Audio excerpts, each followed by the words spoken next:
Hey, what's going on, everyone? It's your boy Luke here with our live stream. I'm having slight technical difficulties on my end, so hopefully you can hear me and whatnot. What's going on, Mark? And I'm ready to talk some DFS and some props for tomorrow.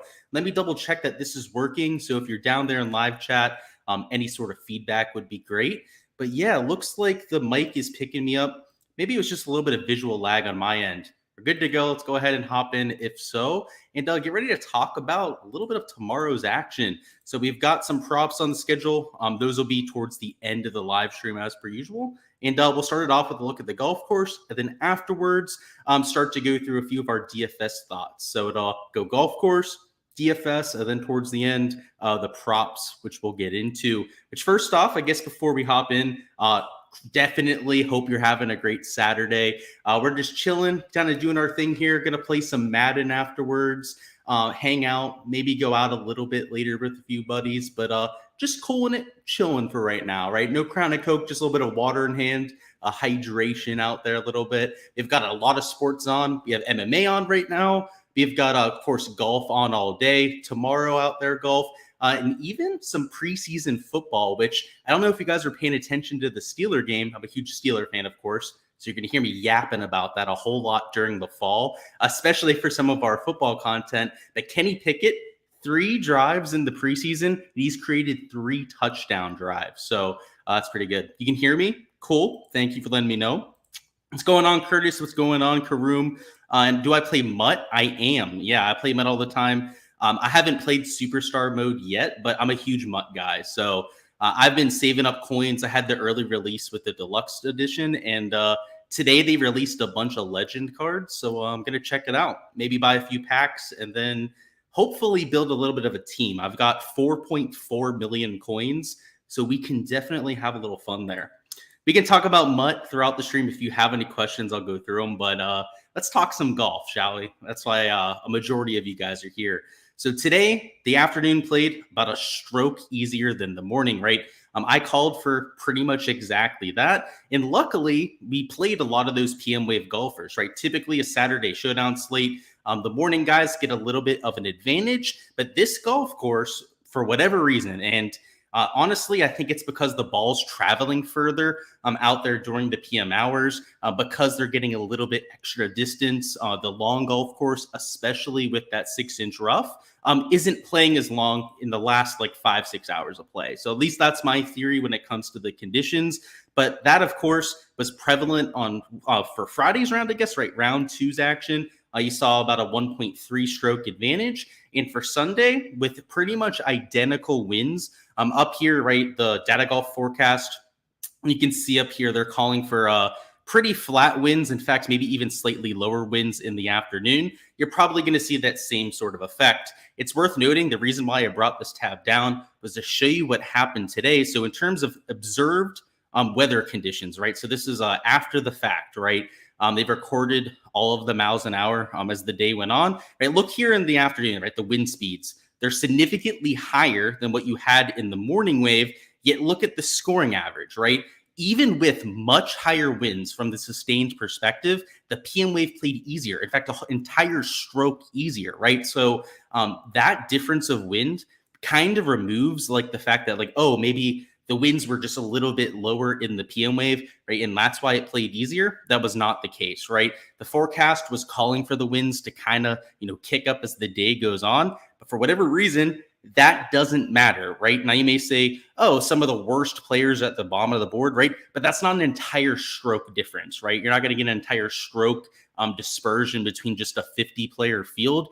Clearly something was going on with the weather conditions. And when we take a look at, the Sunday forecast, you can see that it's going to get really hot in the afternoon, right? So it starts in the mid 80s from right around when they're starting play local time, up to 93 to 95 degrees. If that's going to be the case, I think the course might play significantly easier here for Sunday's action than what you saw for the first 3 rounds. The ball is going to travel further. That same kind of effect where the afternoon played easier than the morning is going to be present like right away, right? It's going to be really hot pretty much from the onset of the day, which we'll have to see how it plays out, right? They could make pins a little bit more difficult tomorrow to try and combat it. but I do think it's going to help the players. That combined with low winds, you can see pretty much the entire day they're calling for no wind. Now, in this recent HRRR update, the last update does have the winds kind of kicking up closer to like 3 or 4 p.m., but it's only up to like 9-mile-an-hour winds, right? Which compared to today, where they were blowing in the 17-mile-an-hour range there in the afternoon, would still be much, much calmer, right, than what we had for round 3, which played to a 0.77 under par scoring average. So this golf course is one that's hard to read. I can just tell you that because my prop success this week has not been what it's used to being, right? Normally it's like a print fest round after round. Through the first 3 rounds, it's been right around break even each day, right? We've had our hits, we've had spots where we've gone screwed, right? So it probably should have gone a little bit better than it has. But either way, right, it's not the smash week that we had at the Open Championship. So it's a hard golf course to get a grasp on. But now that we've seen it for the first 3 rounds, it's looking like this PM wave tomorrow, like the chalk, right? Obviously, guys, the PM wave is going to be all the guys towards the top of the leaderboard, right? All of your guys in the top 5, top 10 are going to be the ones teeing off last, might have the best conditions. That on top of the placement points they're getting for being in Sunday Showdown is going to lead to them being extremely chalky. So it's going to be a highly polarized slate where the guys going off early are going to be getting the short end of the stick with conditions. They're going to have some of the lowest motivation, which means pretty much no one is going to play them. So there's going to be an advantage for maybe taking a little bit more chalk than you would be used to taking. But at the same time, right, those pivots are even more so of pivots. They have a lot more value, right? They bring a lot more leverage to the table. They give you a lot more wiggle room to work with in differentiation. So you got to like balance it out, right? You've got to take some of that chalk that's going to be in the prime ideal conditions. And then you're probably going to want to take a pivot or two because no one's going to play them, right? And if one of those guys going off early, which there's a few prime candidates that we'll go through here, right now. If any of them go off, right, you might have to have them tomorrow, right? Because a lot of them are going to be lower owned. It might be like 2-3% owned and shoot 5-6 under par. So let's go through them. So there's a few that come to mind. We're going to go through the DFS projections here in just a few minutes. But the one that really sticks out to me, and it's not just because I'm the world's biggest fan, it's Jordan Spieth, right? Jordan Spieth is number 30 in the FedEx Cup rankings right now, or maybe he's number 31. Yeah, he's number 31 officially behind Denny McCarthy right now. You can see they've got him at a 78.3% chance of making it to Eastlake, which, believe it or not, right, Matt Fitzpatrick is tied for first and has a lower chance of making it to Eastlake than Jordan, obviously based on their starting position. So Jordan Spieth tomorrow realistically has to go out there and hold his position to go out there and make it to Eastlake, as long as Matty Fitz doesn't win. If Fitz falls out of first place, Jordan Spieth, like by default, is going to move in. I think if Denny McCarthy goes out there and like moves anywhere down the leaderboard, Jordan Spieth would also hop in. But the one thing that Jordan can't do, right, is go and like shoot like 3-4 over par, right? He can't go from like tied for 30th to like 40th, 50th place. We're getting to like next to no FedEx Cup points, right? That's where he starts to bring in other outcomes where maybe people like Fitz do get in, right? If they don't finish in first place, right? Fitz, I think, can finish in like 5th place, right? If Jordan Spieth were to falter, there's a lot of different outcomes, right? So like a bunch of different things can happen, but either way, right? Guys like Jordan Spieth, obviously Matty Fitz is in first place. He's motivated, but like Jordan Spieth specifically, like has to go out there and kill it tomorrow. Terrell Hatton, right? He's at 84%. He's got to go out there and get on his horse. Guys like Justin Rose, Griot again, right? He was on the same list yesterday. Chris Kirk, right? Went from like a 99% chance of making the FedEx Cup to now only 59.9%. And you're not going to be surprised to see quite a few of these players in my player pool, right? The guys that have a lot of incentive and the ones that are going to give you some differentiation, right, are the Jordan Spieths of the world, right? That no one's going to play for Sunday Showdown. He has like no placement points. He's going off early in the shitty conditions, but he does have that external factor that I think might help. It might give you what you need from a narrative perspective. So there are guys like Chris Kirk, right, that I wouldn't be on if it weren't for this narrative. Players like Sepp Straka today, right? I know it didn't work out, but you could go back to it for that same sort of narrative that are all here on this list. So if you're Bringing up data golf, I think this is maybe one of the best categories to look at. The live stats, of course, are extremely useful for this kind of golf tournament. But I think, at least for these playoff kind of events, having an idea of like who is like on the bubble, right? Who is maybe just outside trying to get in, or maybe just inside trying to hold on to their spot, is important information, right? Because it could go one of two ways. It could help a player, it could really hurt them out there. You're going to have to make that determination for most of your players. I'll just say for Jordan Spieth, as a Jordan Spieth fan, I'm extremely biased. But you put the guy into a corner, you tell him to get up and down from the hardest spot, you tell him to shape a shot around a tree, the guy gets the job done, right? He's more than used to going out there and getting it done under pressure, right? When the stakes are the highest.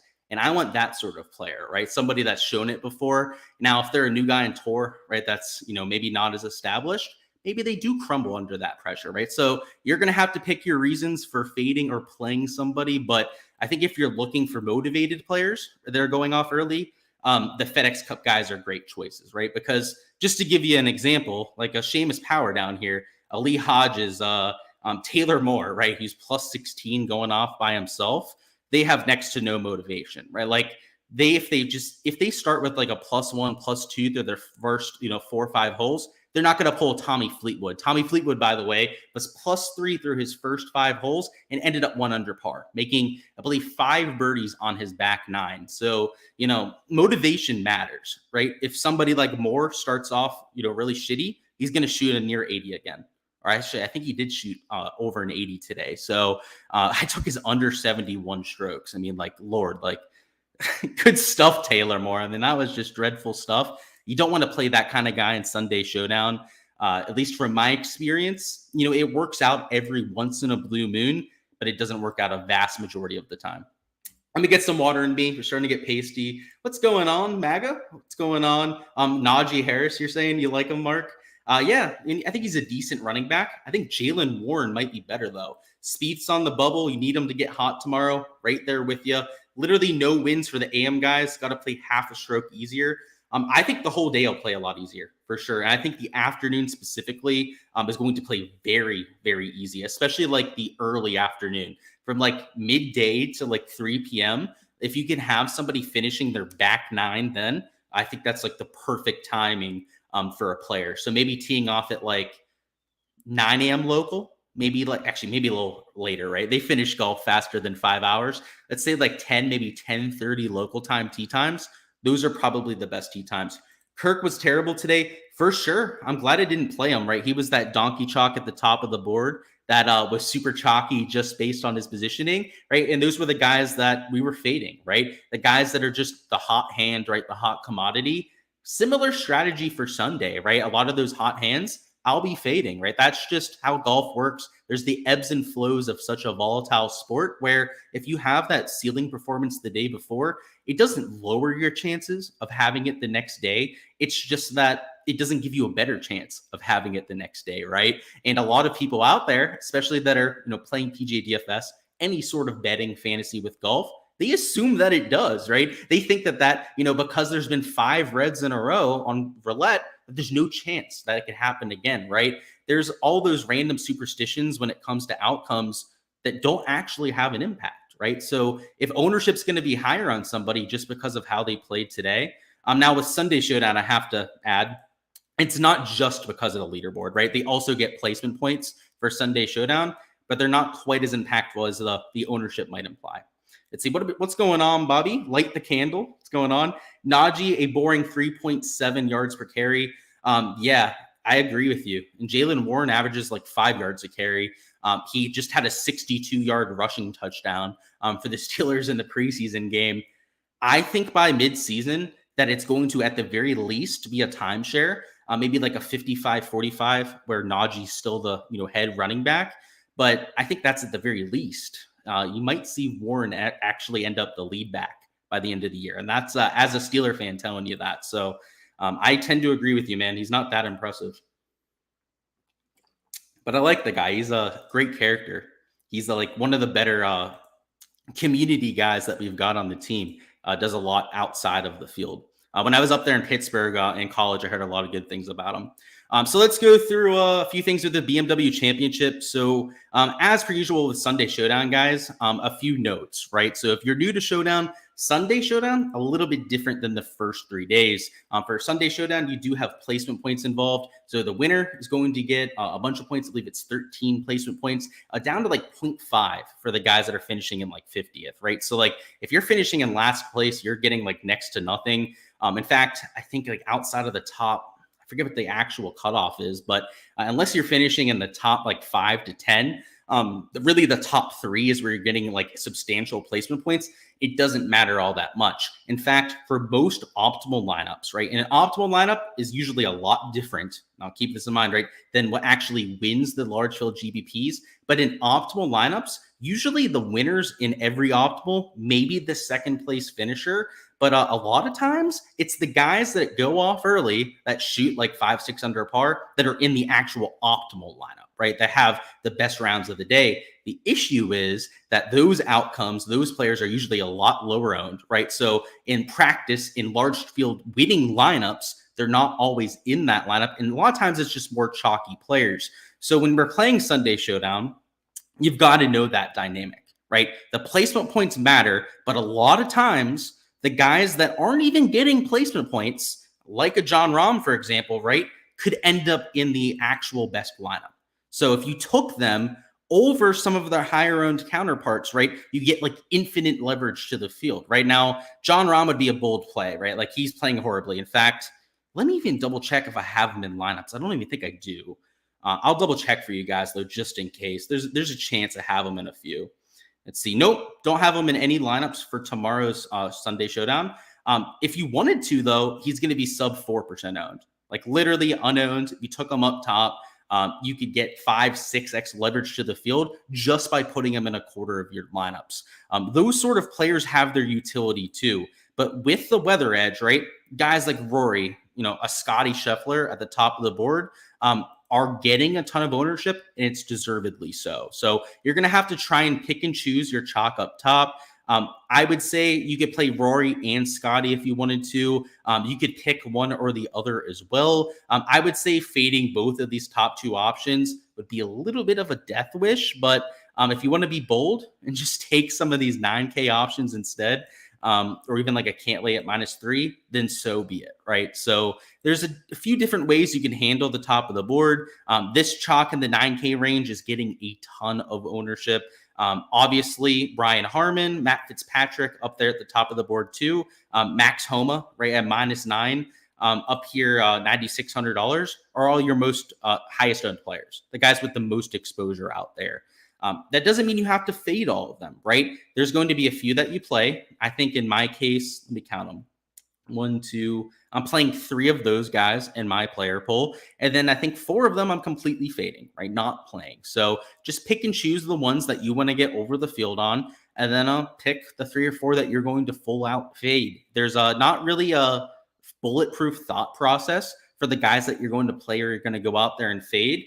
But a few things that I look out for, right? And we'll go through a few of those things with the actual highlighted plays.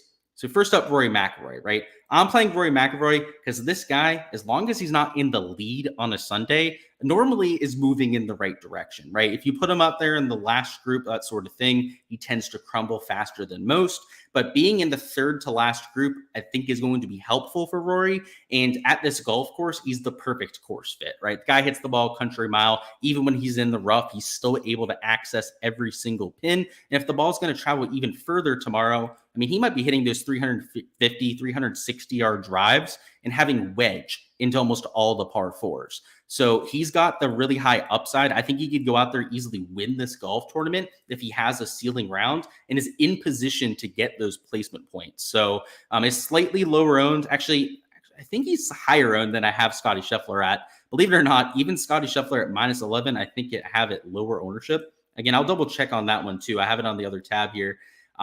Let's see. I think if memory serves me, no. Rory is lower owned than Scotty Scheffler, but it's not outrageously lower owned. Like Scotty Scheffler is not 40, 50% owned. So a lot of that comes down to price tag. A lot of that comes down to people still wanting to play Rory. In my case, I think that if you had to choose between a Rory and a Scotty, I would rather have Rory McIlroy. Obviously today, Scotty had that hot putter. He was running like the sun out there with the flat stick.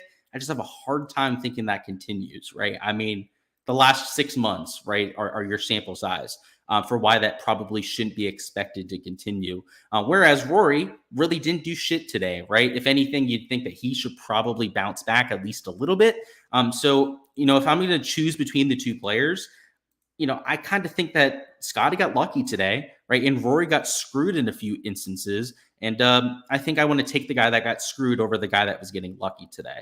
But again, if you want to play Scotty, that's just fine, right? Just pick and choose the chalk that you're going to play. You can't play all the chalk and call it a lineup with 6 players.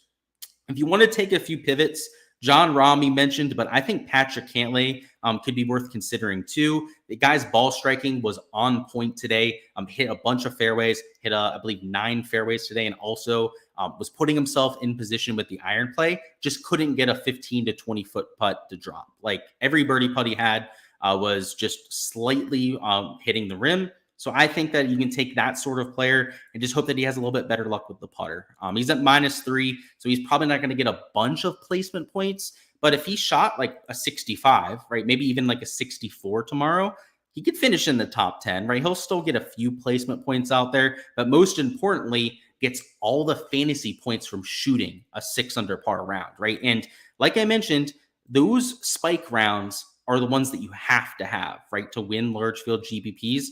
Not so much like if Scotty Scheffler shoots like a -3 tomorrow and wins at -14, like that probably is in the GPP winning lineup, right? In the large field GPP tomorrow, but it doesn't mean it's in the optimal lineup, right?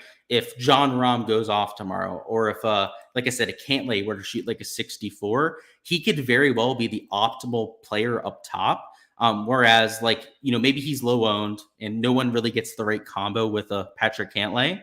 Because he is so low owned, where Scotty Scheffler is still in the winning lineup, right? That still happens. So just because I'm fading somebody, I'll just say it right. I'm not playing Scotty Scheffler tomorrow, but that doesn't mean you have to fade them. Is I guess what I'm trying to get at there, right? You might still win the GPP with a half-assed performance from him. That's completely possible. Down here in the 9K range, a lot of people are playing Hovland, who I absolutely love for Sunday. I'll just say that. Max Homa, I think, is absolutely pissed off after what happened on 17. If you guys didn't see it, somebody tried to screw him up when he was putting for birdie. He had like a 4-footer, so it wasn't that hard of a putt. But when he was mid backswing, I think somebody screamed in his backswing. So, yeah, that pissed him off. He was actually chirping the fan out there. They didn't pick it up on microphone, but he didn't look very happy, obviously. So maybe that spurs him on. Who knows? Tommy Fleetwood could not get a putt to drop today, especially on his front 9. And like I've said, he started +3, but ended up -1 by the end, making 5 birdies on his back 9. Guys like Tommy Fleetwood with that momentum, like I like as a chaser, right? A Patrick Cantlay, right? I'm playing out there for tomorrow as a chaser. Like if you're going to take an elite tier option and just hope for a spike round, take somebody that, has been hitting it well. Right, like a Cantlay, like a Tommy Fleetwood, and just hope that that putter flips for them. Let's see what's going on down in chat. We'll continue with some of the 7K guys next. That's exactly right. The difference between 50th and 9th is 1 birdie. That is correct. Exactly. So those placement points I was talking about, they really only matter for like that top 5. Like if you're honestly the top 3 are the ones that you really have to have for the large field GPP. Outside of that, unless it's like a guy going from like 20th with like a -5 round to like 4th, right? Like that guy's probably going to be optimal more so because of the -4, -5 round than the fact that he finished in 4th place. So yeah, I think we're saying the same thing, man. Completely agree. Mark says, do you think Cameron Young and Sahith have it in them to sneak into the top 30? Let me check on their chances because I'm not 100% sure. So Thagala's at 25%. So he's probably got to go out there and shoot -4, -5, I imagine. That's probably what that is implying there. And then Cam Young, only 1.1%. So I don't want to say it's impossible, but he probably has to shoot like 65 or a near course record to go out there and make it to Eastlake. But if anyone's going to do it, it's Cam Young. In fact, I'm playing Cam Young for Showdown because he knows, right? If he sees 1.1% next to his name, I'm glad you brought him up, by the way. I am playing him. He's in my player pool for Sunday Showdown.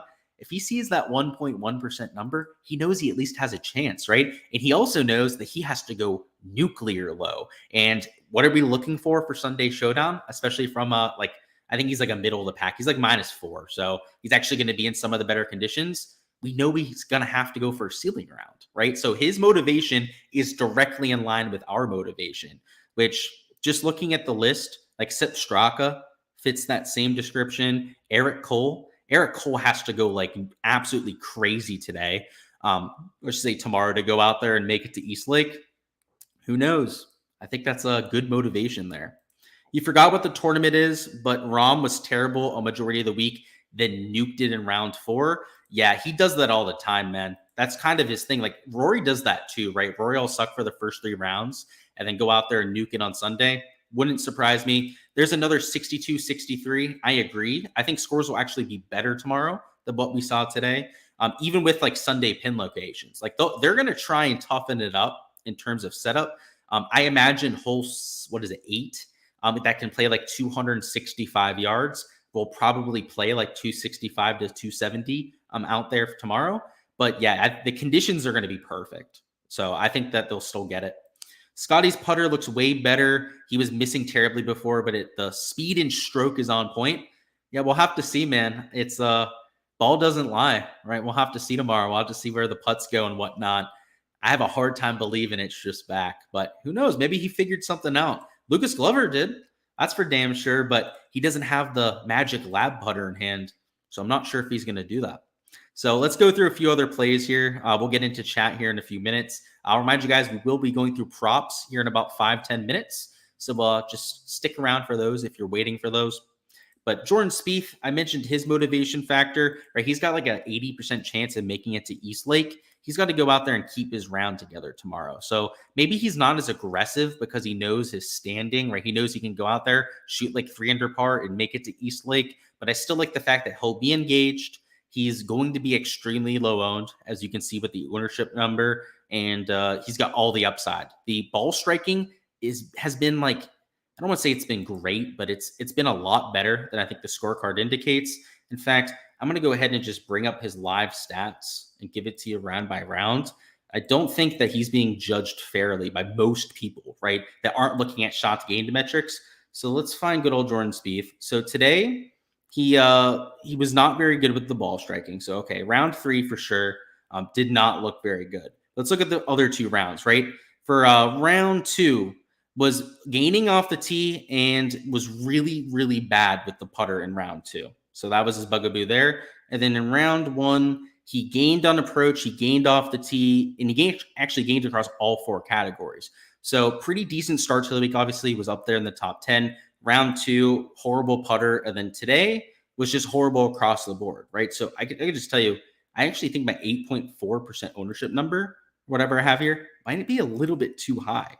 Maybe the algorithm was a little bit too bullish on Jordan Spieth. His ownership today was right around the same kind of number. So I can see why my algorithm put him at 8.4%. But one thing I know is that people do not like playing guys that lose across the board with the shots gained. Like they'll look at the round 3 shots gained stats and say, oh, it's a red across the board or whatnot. They won't even touch the guy. If you're looking for leverage, Jon Rahm's your guy up top, obviously. And like Bobby said, right, he went off over there at the U.S. Open. Then Jordan Spieth's your guy, right? And I know he's playing horribly, but he's got to make it to East Lake. Like he's obviously going to try and figure something out. So I think it's a chance worth taking. Terrell Hatton too. He loves Sundays, right? He's maybe a chance worth taking for Sunday Showdown. Next highlighted play here is going to be Corey Connors. Corey Connors, really good on Sundays. Something I've noticed from Corey is that he goes slept on, is not really a sexy pick for any given week. But one thing I do like about Corey is that he fits the golf course quite well. He's priced fairly at $8,100. And if he does have a ceiling round, right, goes out there, shoots like -4, like we're hoping for, he might get those top 5 placement points. So he's within striking distance. The ownership isn't too out of hand because you have guys like Matt Fitzpatrick here, right? You have a Justin Rose that's getting a lot of ownership around him, kind of soaking it up like a magnet away from a Corey Connors. I mean, even like a Brian Harmon up here, Sam Burns down here, who, believe it or not, Sam Burns, guys, is $6,900. Like, make it make sense. are keeping his ownership intact. So we get throw Chris Kirk into that same boat, right? Keegan Bradley down here, guys that are, -3 even par respectively. Like I know, especially Keegan Bradley, right? He's not finishing in the top 5, right? So placement points are pretty much, negligible with him. It's more so that Keegan Bradley is always capable of a 6-7 under par round, right? He's always capable of just hitting like every fairway and throwing darts. Like that's the Keegan Bradley first round leader mold. Maybe it's not a first round leader this week. Maybe it's him going out there on Sunday. He's already into Eastlake, right? Doesn't have to worry about that. But nukes the Sunday slate at 5.9% ownership, right? That intrigues me.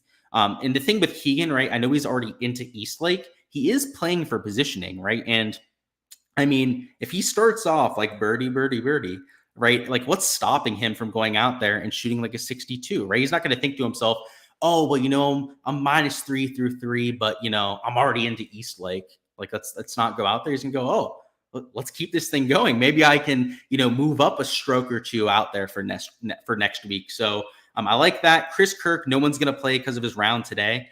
He looked horrible, by the way. I mean, he was just atrocious out there, pretty much across the board. But now he has nothing to lose. He's going to be, I can say he's some ownership because he's at -3. Like people are still going to play Chris Kirk, but not nearly at the rate that they would have been playing him before. So I do like him there. I know that the form wasn't great today, but it's golf. Shit happens, right? And I'm not one of the bettors out there, one of the DFS players that overreacts to a 1-round sample size. Eric Cole, one of the better round 4 scorers of all this season. In fact, I believe he was number 6 on tour when it came to round 4 scoring. So at $6,800, I know he's 11% owned, which doesn't look like that much of a pivot. But compared to like a Denny McCarthy or a Sam Burns, right, he's much, much lower owned, right? In fact, like half the ownership of both of those players. And I know like Denny, Sam Burns, right? Like, oh, if they have a ceiling, they might get top 5 placement points. They still have to have a ceiling performance, right? Like in Eric Cole, like, he might not get all of those placement points. But the placement points are overrated. They really don't matter all that much, right? And Eric Cole, I think, has like maybe marginally lower chance, of going out there and making the optimal than a Denny McCarthy or Sam Burns, but he's like half the ownership. Like for me, I'll take the guy half the ownership, especially in a large field contest. And the last highlighted play is going to be Adam Schenk. He's -1, $6,400. Another player that's is he into Eastlake already? Let me fact check myself there, right? Let's make sure giving you guys the right info. I believe he is though. So he's at -1. Yeah, he's into Eastlake, right? Because he's had like all those second, like third place finishes. So he's playing for, placement, right? Trying to go out there, make sure that he can get as many starting strokes as humanly possible. He's tied for 26th right now. He's in terms of top 15, he's 3 shots off the top 15. So if he goes out there tomorrow, shoots like a 64 or 65, right, he might be getting himself a stroke or two out there for next week. So, kind of like I mentioned yesterday, but this, I would say for round 4, even more so, motivation matters out here for Sunday. And it's not just like being in contention for this week. It's your positioning out there for next week, right? Because this very well could be your last tournament of the year, right? You might have like a month and a half break afterwards. Like Seamus Power, and I hate to call these two players out. You can still play them if you want to, but like Taylor Moore, Seamus Power, like are they really going to give a fuck tomorrow? I don't know. Like they may just say, you know what, it's a round of golf, right? Let's go out there and have a round. I've seen that happen before, for sure. But like with the last event of the year, like it feels like what are you playing for? Like at least like if you made it to the weekend of a tour event, right? And you're like the last guy out, maybe you can pass a few people up, right? And get some placement points for the FedEx Cup. You're getting nothing this week, right? You're paying for a little bit of a paycheck. You might pass a few people and get paid like an extra, 20 grand or something like that. But like outside of that, I'll just ask you guys, like, do you think that like Taylor Moore and Seamus Power care enough to play them in DFS? I'm not playing them as of right now. I guess you can convince me otherwise, and maybe I'll add them to my player pool, but I'm not so sure.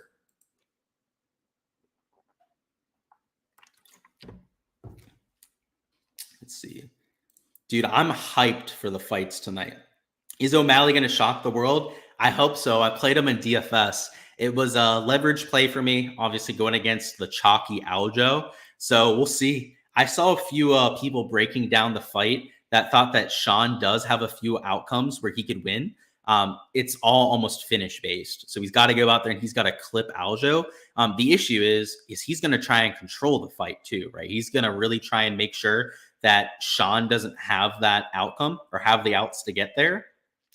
It should be a fun one to watch. It's a 5-round fight, which I think helps out Sean the most. Like, I know Sterling is a very good 5-round fighter, very experienced 5-round fighter, but at the same time, I've got a sneaking suspicion that Sean's going to clip him at some point. That's what I'm hoping, at least, right? Like I said, I definitely took him as a pivot play in DFS.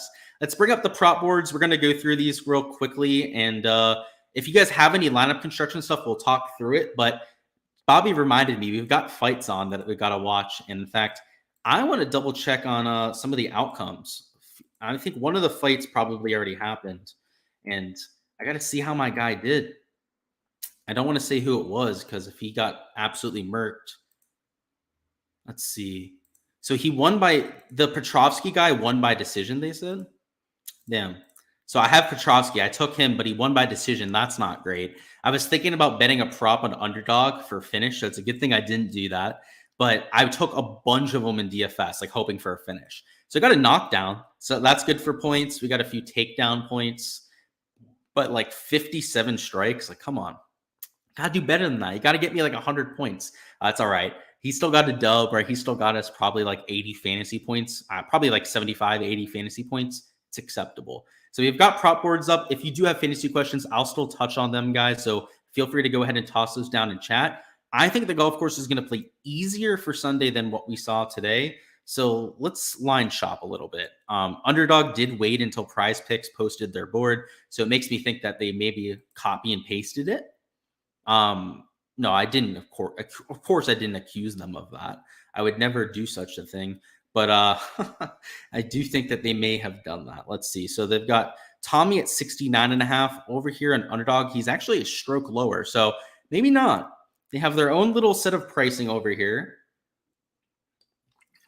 Look at this. Corey Connors is 68.5. I think he's 70 probably in Prize Picks. Or no, so he's a stroke higher. I don't know. Now they're making me think on Underdog. I feel like the board that for me is going to be the easiest to interpret is this Prize Picks board, because this Underdog board, like I think it's going to play easier, but they have it like way low. Like they have Fitz at like 2 under par. Like on Prize Picks, what is he, 69 strokes? Yeah, he's an entire stroke higher. Like I feel like this board's better to take unders for. So let's go ahead and take a look at Prize Picks first. Then we'll tackle Underdog afterwards. The pricing over here is wild. Like they went from 2.5 birdie lines, right? Remember that yesterday here on stream, to 4.5 birdie lines. Like I know Prize Picks did too, right? But they had guys at 4 yesterday, right? They were at least reasonable about it. 3.5 for some of the other guys like Xander and whatnot up there, but not 2.5, right? They just did such a 180 over here in Underdog. That's quite eye-opening.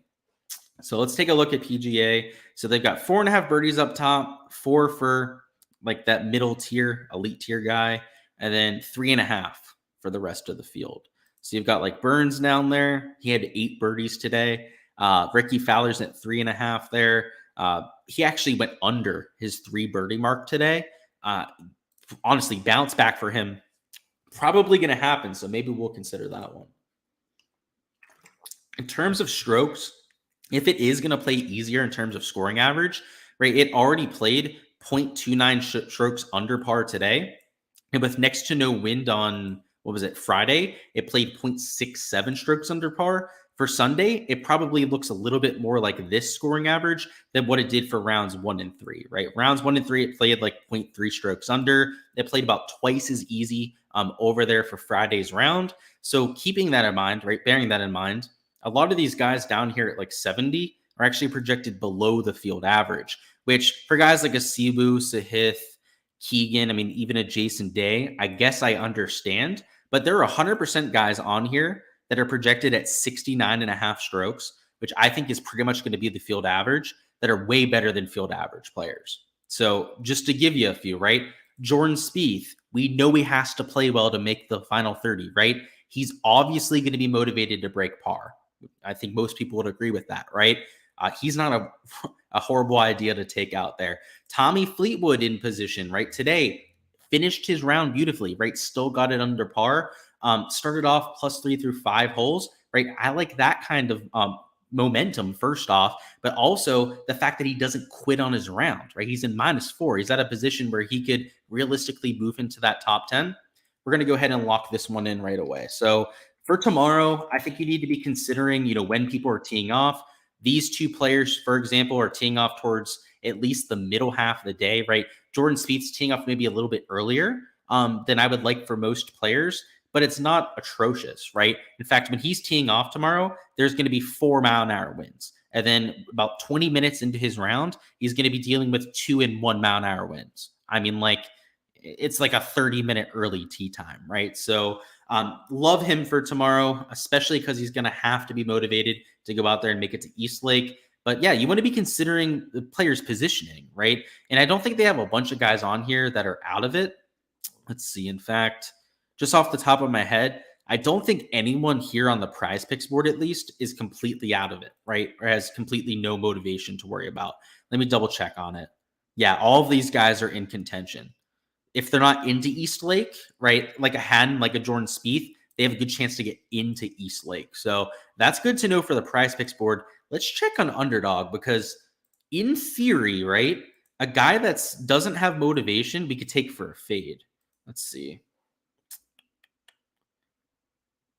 Absolutely. I think it'll be a good fight. Half a stroke discrepancies. It's actually an entire stroke discrepancy, I would say. Homa called Fan the biggest loser. Was he like a fat guy? If he was a fat guy, that's hysterical because that's like the perfect insult for somebody like that. But yeah, I'm glad he didn't give him an F-bomb, right? Because that would have been, I don't want to say it would have been inappropriate, but there's kids out there, right? Let's be nice about it. Yeah, so with those discrepancies, just looking at them, I think I agree with the prize picks one more, like the 68 strokes rather than the 67.5. 2.5 under par, that's pretty aggressive. I know it's going to play easy, but that's just tough on this kind of course, even for Scotty Scheffler. Let's find a few other people to take on here. I guess it's worth noting, was that somebody, did they just add a few strokes people on here? Like Tony Finau, where's he at on the FedEx Cup list? He's obviously into East Lake. We know that much. Doesn't have his actual ranking on here. I'd be interested to know how much motivation Tony Finau has. All right, let's look at this Underdog board. So we're looking for guys without motivation, right? That's our sole purpose in looking at this board. That's right. Taylor Moore's into East Lake, which is kind of wild, right? He's down there in last place. So, I mean, in theory, right, he wants to get more placement points, but I don't think he's going to get very many. I think he probably knows that at +16. So you might throw him into the bucket as somebody that's not motivated. So let's see. Let's just throw something in here as a placeholder. Maybe the overstrokes. Let's do that for now. This might not be a pick that we actually go with. So let's see. Everyone else looks like they made it into East Lake. Lucas Glover, obviously. Jason Day, obviously. And what is Poston at? Is Poston into East Lake? I think he probably is. Let's see. Nope, he's got a 0.1% chance. Actually, less than a 0.1% chance of making it into East Lake. So if you're looking for guys without motivation, right, Taylor Moore at +16 is an obvious candidate. In fact, we're probably fading him over 70 strokes. And then JT Poston at 4 birdies is even on prize picks. Can we do a little line shopping here? So he would 100% be at 3.5. Let's see. Is he on the board? No, he's not. But he would be at 3.5, right? He's not better than Cam Young, right? At making birdies out there. I feel pretty confident with this being value and being props that we should take. Not only are they value compared to other sites, right? I think Taylor Moore, he'd have to be at least 70.5 strokes, right? Because look, they have Keegan at 70, Siwoo Kim, and he's +16 at this point. Definitely like this slip. So let's go ahead and enter that. We'll do that for the official Underdog slip. here for this live stream. Taylor Moore, enough said, playing horribly. We took his under today. That went just splendidly for us. And then JT Poston down here at 4 birdies. I do think it'll play easier, but Poston isn't really playing for all that much, right? He's tied for 30th. He's, out of it when it comes to the FedEx Cup. Now, I think that he'll at least somewhat care. Like, he's not going to go out there and just eject from the golf tournament, but he's not somebody that's in form. Like, I'm worried about going out there and making 5-6 birdies. So that's the slip that I went with. For JT Poston, I like the birdie fade, but let me take a look at a few of the other categories because I feel like they may bump these real soon. If you want to take the over bogeys, it's not a bad idea. The over strokes, I would have gone that direction if we hadn't already taken over strokes for Taylor Moore.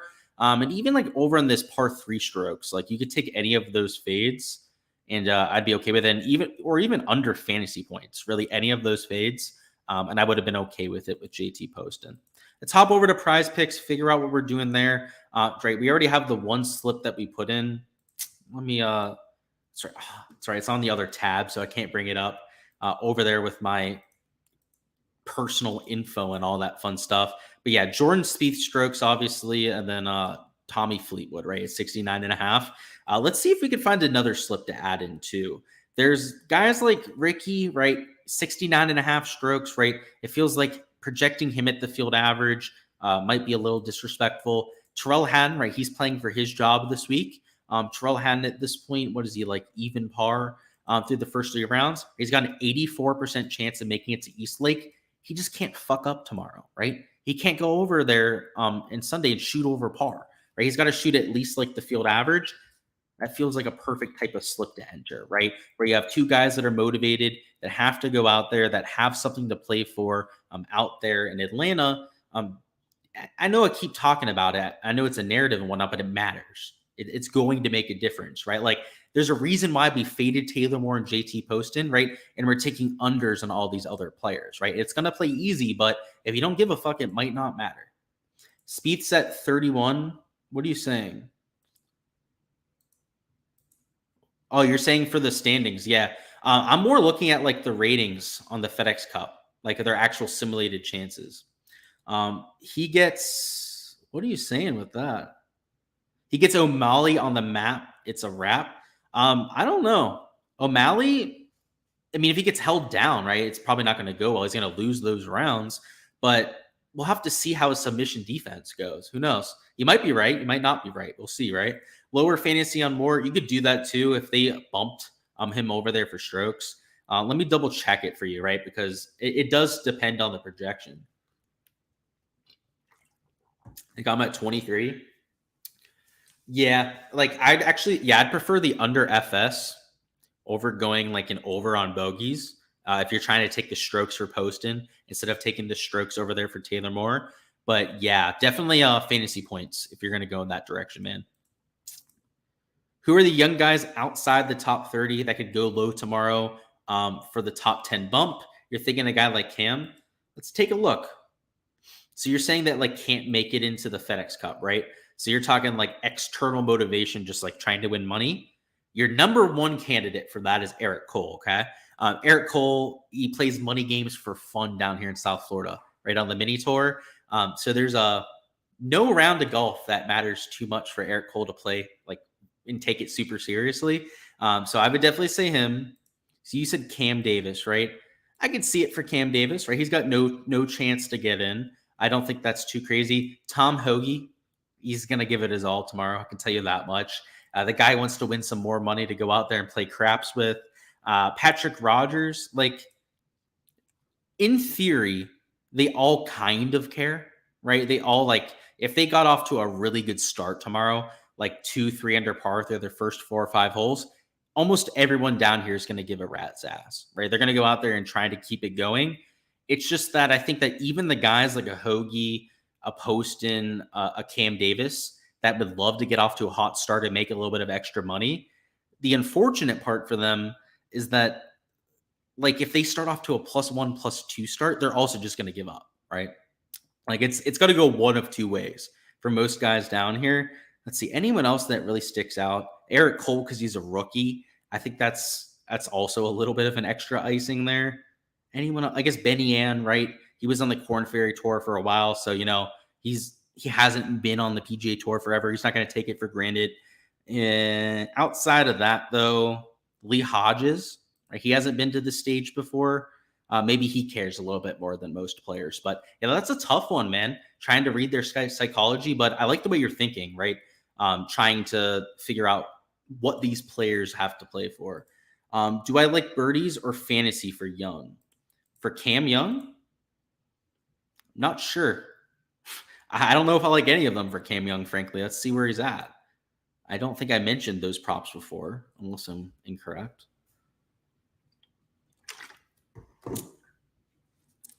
I have no idea. He's at 4 birdies. That seems pretty fair. And then for fantasy points, he's at 27. I've got no idea, man. Those would probably be washes for me, if anything. Close to like 50-50 props. All right, let's take a look at Prize Picks. I'm hoping they post more prop categories. I've been waiting for greens or maybe even fairways like we got yesterday, but I guess we're not getting them. 3.5 for guys like Cam Young. Like that feels like perhaps a lean towards the over. Definitely for Sam Burns after his 8 birdie performance. Obviously has that putter working now. We liked guys like Ricky, Terrell Hatton for their unders and strokes.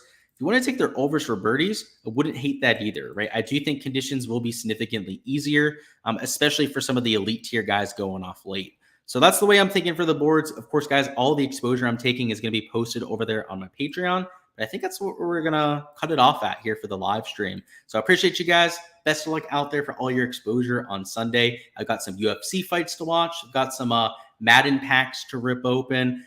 So catch you guys later. Best of luck out there. And catch you guys for all the content for East Lake. I'm undecided if I'll be there in person. I was like 99% sure last week I was going to go. Let's see what Spieth does tomorrow. If he makes it to East Lake, let's say there's a 99% chance I'm going. If not, it's like a 50% chance I'm going. But you'll know tomorrow morning on the review stream whether I decided to go or not. If we'll be there, we'll have boots on the ground for you guys. If not, we'll still have the content going on, right? Won't have boots on the ground, but we'll see. We'll figure it all out tomorrow. Best of luck out there, guys, and catch you guys tomorrow for the weekend review stream.